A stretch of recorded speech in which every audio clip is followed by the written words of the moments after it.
ರಾಮ ಅವತಾರ ಮಾಡಿದಂತಹ ಪುಣ್ಯಕಾಲ ಸಮೀಪಿಸ್ತಾ ಇದೆ. ಅಂತಹ ಸಂದರ್ಭದಲ್ಲಿ ಎಲ್ಲ ಭಕ್ತರು ಕೂಡ ತಮ್ಮ ತಮ್ಮ ಮನೆಗಳಲ್ಲಿಯೇ ಶ್ರೀರಾಮಚಂದ್ರನಿಗೆ ಅರ್ಘ್ಯವನ್ನು ಕೊಡುವಂತಹ ಕಾರ್ಯಕ್ರಮ. ಅದಕ್ಕೆ ನೀವು ಮೊದಲೇ ಸಿದ್ಧ ಮಾಡಿಟ್ಟುಕೊಳ್ಳುವಂತೆ ರಾಮದೇವರ ಫೋಟೋ ಅಥವಾ ರಾಮದೇವರ ಮೂರ್ತಿ ಅಥವಾ ನಿಮ್ಮ ಮನೆಯ ದೇವರ ಕೋಣೆಯಲ್ಲಿ ದೇವರ ಮುಂಭಾಗದಲ್ಲಿ ಈ ರೀತಿ ದೀಪವನ್ನು ಬೆಳಗಿಸಿ, ನಂತರ ಎದುರಿನಲ್ಲಿ ಒಂದು ತಟ್ಟೆಯನ್ನು, ತಾಮ್ರದ್ದು ಅಥವಾ ಬೆಳ್ಳಿಯದ್ದು ಅಥವಾ ಮಣ್ಣಿನದ್ದಾದರೂ ಆಗ್ಬೋದು, ಸ್ಟೀಲಿನದ್ದು ಅಷ್ಟು ಒಳ್ಳೆಯದಲ್ಲ. ಕಡೆಗೆ ಯಾವುದೂ ಇಲ್ಲ ಅಂದರೆ ಸ್ಟೀಲಿನದ್ದಾಗ್ಬೋದು. ಸ್ಟೀಲ್ ಮತ್ತು ಪ್ಲಾಸ್ಟಿಕ್ ಇದೆರಡನ್ನು ಬಿಟ್ಟು ಉಳಿದ ಯಾವುದಾದ್ರೂ ಇದ್ದರೆ ಒಳ್ಳೆಯದು, ಇಲ್ಲದೇ ಇದ್ದರೆ ಕಡೆಗೆ ಅದೇ ಆಗ್ಬೋದು. ಇದನ್ನು ತಯಾರು ಮಾಡಿಟ್ಟುಕೊಂಡು ಈಗ ಮೊದಲು ಸಂಕಲ್ಪವನ್ನು ಮಾಡಿ. ಸಂಕಲ್ಪವನ್ನು ಮಾಡುವ ಕ್ರಮ ಹೇಗಂತೇಳಿದರೆ, ಪೂರ್ವಾಭಿಮುಖವಾಗಿ ನಿಂತು, ಪೂರ್ವಕ್ಕೆ ಮುಖ ಮಾಡಿ ನಿಂತು ನೀವು, ಅಂದರೆ ಆ ರಾಮಚಂದ್ರನ ಫೋಟೋ ಏನಿದೆ ಅದು ಪಶ್ಚಿಮಕ್ಕೆ ಮುಖವಾಗಿದ್ದರೆ ನೀವು ಪೂರ್ವಕ್ಕೆ ಮುಖ ಮಾಡಿ ನಿಂತುಕೊಳ್ಳಿಕ್ಕೆ ಸಾಧ್ಯ ಉಂಟು. ನಿಂತು ನೀವು ಸಂಕಲ್ಪವನ್ನು ಮಾಡಬೇಕು. ಕೈಯಲ್ಲಿ ಹೂವನ್ನು ಹಿಡಿದುಕೊಂಡು ಸಂಕಲ್ಪವನ್ನು ಮಾಡಿ. ಶ್ರೀ ಹನುಮದಂತರ್ಗತ ಸೀತಾಪತಿ ಶ್ರೀರಾಮಚಂದ್ರ ಪ್ರೇರಣೆಯ ಸೀತಾಪತಿ ಶ್ರೀರಾಮಚಂದ್ರ ಪ್ರೀತ್ಯರ್ಥಂ ಶ್ರೀರಾಮನವಮ್ಯಾಂ ಶ್ರೀರಾಮ ಪ್ರಾದುರ್ಭಾವಕಾಲೇ ಶ್ರೀ ರಾಮಾರ್ಘ್ಯ ಪ್ರದಾನಮಹಂ ಕರಿಷ್ಯೇ. ಇದರ ಅರ್ಥ ಏನೆಂದರೆ, ಹನುಮಂತನ ಒಳಗೆ ನೆಲೆಸಿರುವಂತಹ ಸೀತೆಯ ಪತಿಯಾದ ರಾಮಚಂದ್ರನ ಪ್ರೇರಣೆ, ಅಂದರೆ ಅವನೇ ಬುದ್ಧಿ ಕೊಟ್ಟಿರುವಂಥದ್ದು. ಆ ರಾಮಚಂದ್ರನ ಪ್ರೀತಿಗೋಸ್ಕರ ಈ ರಾಮನವಮಿಯ ಪರ್ವಕಾಲದಲ್ಲಿ, ಅದು ರಾಮಚಂದ್ರ ಅವತಾರ ಮಾಡಿದ ಪುಣ್ಯ ಸಮಯದಲ್ಲಿ ನಾನು ರಾಮನಿಗೆ ಅರ್ಘ್ಯ, ಅಂದರೆ ಅತ್ಯಂತ ಪವಿತ್ರವಾದಂತಹ ಜಲವನ್ನು ರಾಮಚಂದ್ರನಿಗೋಸ್ಕರ ಕೊಡ್ತಾ ಇದ್ದೇನೆ, ಯಾಕಂದರೆ ರಾಮಚಂದ್ರನ ಸಂಪೂರ್ಣ ಪ್ರೀತಿಗೋಸ್ಕರ ಅಂತ ಹೇಳಿ, ನಂತರ ಅದನ್ನು ನೀರು ಹಾಕಿ ಬಿಡುವಂಥದ್ದು. ಈಗ ಪುಷ್ಪವನ್ನು ಕೈಯಲ್ಲಿ ಹಿಡಿದು ಕೈ ಮುಗಿದುಕೊಂಡು ರಾಮಾಯ ರಾಮಭದ್ರಾಯ ರಾಮಚಂದ್ರಾಯ ವೇಧಸೆ ರಘುನಾಥಾಯ ನಾಥಾಯ ಸೀತಾಯಾ ಪತಯೇ ನಮಃ ಅಂತ ಹೇಳಿ ರಾಮದೇವರಿಗೆ ಅದನ್ನು ಅರ್ಪಣೆಯನ್ನು ಮಾಡುವಂಥದ್ದು. ಅರ್ಪಣೆಯನ್ನು ಮಾಡಿ ಶಂಖಕ್ಕೆ ನೀರನ್ನು ತುಂಬಿಸಿ,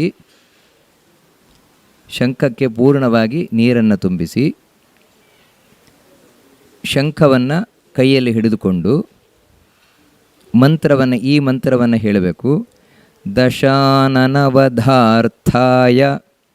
ಧರ್ಮ ಸಂಸ್ಥಾಪನಾಯ ಚ ದಾನವಾನಾಂ ವಿನಾಶಾಯ ದೈತ್ಯಾನಾಂ ನಿಧನಾಯ ಚ ಪರಿತ್ರಾಣಾಯ ಸಾಧೂನಾಂ ಜಾತೋ ರಾಮಃ ಸ್ವಯಂ ಹರಿಸ್ವಯಂ ಗೃಹಾಣಾರ್ಘ್ಯಂ ಮಯಾ ದತ್ತಂ ಭ್ರಾತೃಭಿಃ ಸಹಿತೋ ನಘಾ ಅಂತ ಹೇಳಿ ಒಮ್ಮೆ ಆ ನೀರನ್ನು ಭ್ರಾತೃಭಿಃ ಸಹಿತಾಯ ಶ್ರೀರಾಮಚಂದ್ರಾಯ ಇದಂ ಅರ್ಘ್ಯಂ ಅಂತ ಹೇಳಿ ಬಿಡುವಂಥದ್ದು. ಬಿಟ್ಟು ಮತ್ತೆ ಶಂಖಕ್ಕೆ ನೀರನ್ನು ತುಂಬಿಸಿ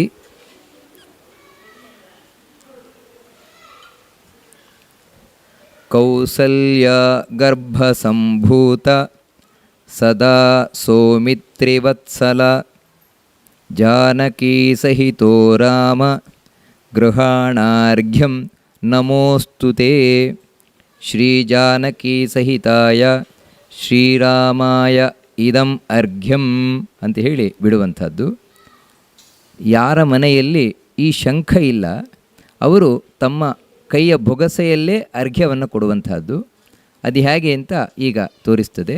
ಕೈಯಲ್ಲಿ ಮೊದಲು ಮಂತ್ರವನ್ನು ಹೇಳಿ, ಇದೇ ಮಂತ್ರವನ್ನು ದಶಾನನವಧಾರ್ಥಾಯ ಧರ್ಮ ಸಂಸ್ಥಾಪನಾಯ ಚ ದಾನವಾನಾಂ ವಿನಾಶಾಯ ದೈತ್ಯಾನಾಂ ನಿಧನಾಯ ಚ ಪರಿತ್ರಾಣಾಯ ಸಾಧೂನಾಂ ಜಾತೋ ರಾಮಃ ಹರಿಸ್ವಯಂ ಗೃಹಾಣಾರ್ಘ್ಯಂ ಮಯಾ ದತ್ತಂ ಭ್ರಾತೃಭಿಃ ಸಹಿತೋ ನಘಾ ಅಂತ ಹೇಳಿ ಆ ಕೈಯಲ್ಲಿ ನೀರನ್ನು ತುಂಬಿಸಿ ಹೆಬ್ಬೆಟ್ಟನ್ನು ಜೋಡಿಸದೆ ಅಲ್ಲಿ ಆ ದೇವರ ಎದುರಿಗೆ ಬಿಡುವಂಥದ್ದು. ನಂತರ ಮತ್ತೆ ಕೈಯಲ್ಲಿ ನೀರನ್ನು ಹಾಕಿಕೊಂಡು ಕೌಸಲ್ಯ ಗರ್ಭ ಸಂಭೂತ ಸದಾ ಸೌಮಿತ್ರಿವತ್ಸಲ ಜಾನಕಿ ಸಹಿತೋ ರಾಮ ಗೃಹಾಣಾರ್ಘ್ಯಂ ನಮೋಸ್ತುತೇ.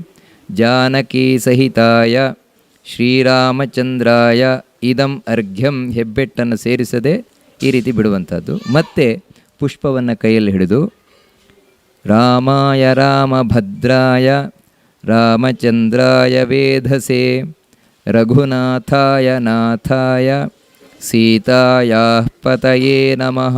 ಮತ್ತೆ ರಾಮದೇವರಿಗೆ ಅರ್ಪಣೆಯನ್ನು ಮಾಡಿ ಕಡೆಗೆ ಮತ್ತೆ ಪುಷ್ಪವನ್ನು ಹಿಡಿದು ಅನೇನ ರಾಮ ಪ್ರಾದುರ್ಭಾವಕಾಲೇ ರಾಮಾರ್ಘ್ಯಪ್ರದಾನೇನ ಶ್ರೀ ಹನುಮದಂತರ್ಗತ ಸೀತಾಪತಿ ಶ್ರೀರಾಮಚಂದ್ರ ಪ್ರೀಯತಾಂ ಶ್ರೀಕೃಷ್ಣಾರ್ಪಣಮಸ್ತು.